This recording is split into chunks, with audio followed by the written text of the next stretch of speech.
Like many others, I finally made my return to the world of Elden Ring last week with the release of the long-awaited DLC expansion, Shadow of the Erdtree.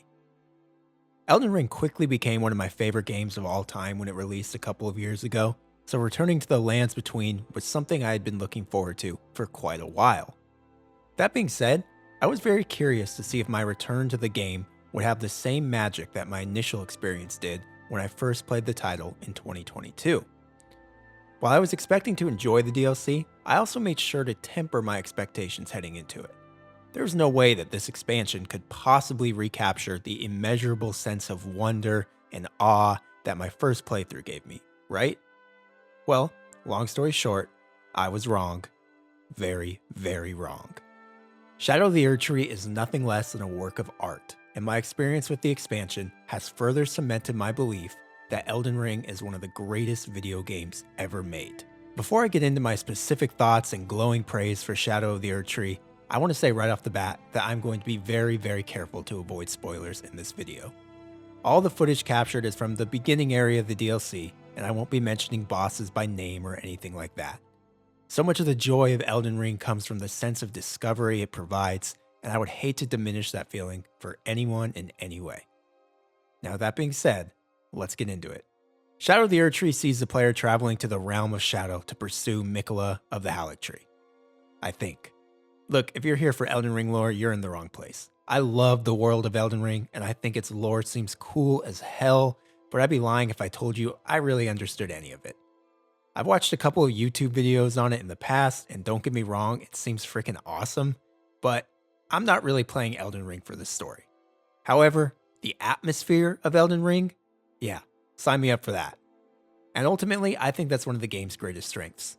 Whether you know everything there is to know about Elden Ring lore, or you're like me and are pretty clueless about the larger story at play, it's still absolutely impossible to not be mesmerized by the game's world.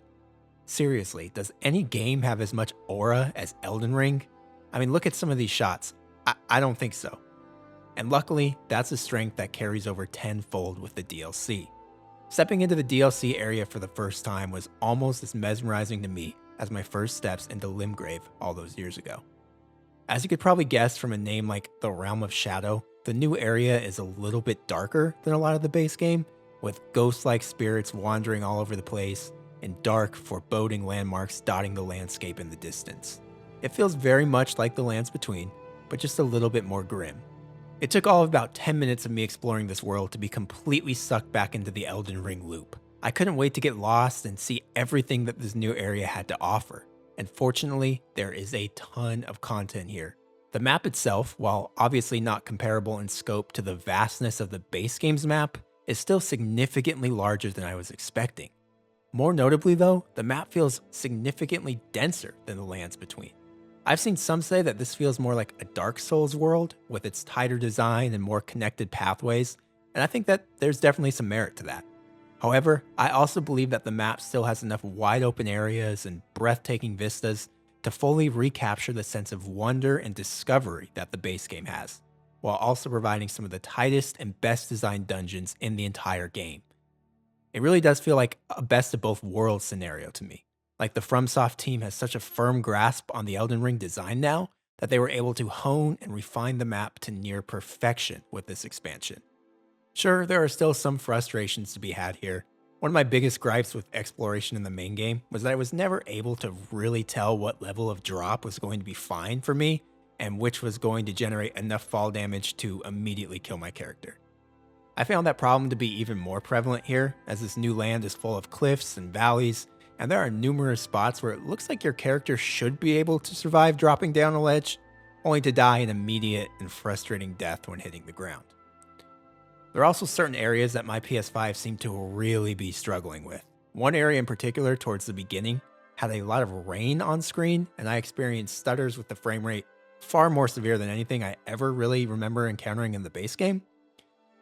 But I assume future patches will iron that out, and other than that one area, it was never too distracting for me, so I can't complain too much. Besides, once I got into the swing of things, and the joy and thrill of exploration took over, none of these small issues mattered. I was just so happy to be lost in the world of Elden Ring once again. Okay, now let's talk about the issue that seems to be driving the majority of the Shadow of the Erdtree discussion: the difficulty. Shadow of the Erdtree is hard. So hard that it's driving many gamers to leave lower review scores because they think it's so difficult that it's no longer an enjoyable experience. In my opinion, this is pretty ridiculous. Let me be clear, I'm in no way intending this to be some sort of get good rant. To be honest, I feel like personally I kind of suck at Souls games. I can get by, sure, but I'm not the most patient player in the world, and as you might have been able to tell from some of the video footage here, I'm running what Souls vets might consider a pretty cheesy build. I certainly have had my fair share of frustrating moments in my time with the expansion, but overcoming extreme challenges is the heartbeat of the Elden Ring experience, and personally, I'm very, very happy that the DLC didn't shy away from this. Shadow of the Erdtree is certainly hard, even harder than the base game, but much like the core Elden Ring experience, nothing here feels impossible to overcome. For one, there's a new mechanic at play with the Erdtree fragments, and I realize I'm probably butchering the pronunciation, but you know what I'm talking about. These new collectibles are found all across the realm of Shadow and provide significant stat boosts to your character while they are in the DLC area. This is a terrifically well implemented mechanic. It allowed the developers to make the DLC area even harder than the base game, while also giving players a way to meaningfully progress and level up their character if they're running up against a wall in their adventure. If you're met with a boss or an area that you just can't seem to get past, you can go off in another direction, find some more fragments, and come back significantly stronger. It's the same concept that makes progressing through the base game so magical, just with a slight twist. And I believe that making this campaign even tougher than the base game was the right call. After all, this is the final challenge we are ever going to get in Elden Ring, at least until the inevitable sequel comes out. It makes sense that this should be the toughest, most daunting task that players will face. And that extra degree of difficulty makes overcoming the hardships and challenges of your adventure even more rewarding. To share one of my experiences, I was completely stuck on what I think is the third or fourth main boss of the DLC. Again, for spoilers' sake, I won't mention them by their direct name, but for those who have also gotten to this point, their name starts with an M. I was absolutely floored by this boss. They were kicking my ass over and over again, consistently two-shotting my level 215 character, and absolutely destroying my morale. After a couple of hours of failed attempts, I decided I had to regroup. I went and gathered a few more Erdtree fragments and discovered that talking to an NPC in the world would grant me a summon for the battle.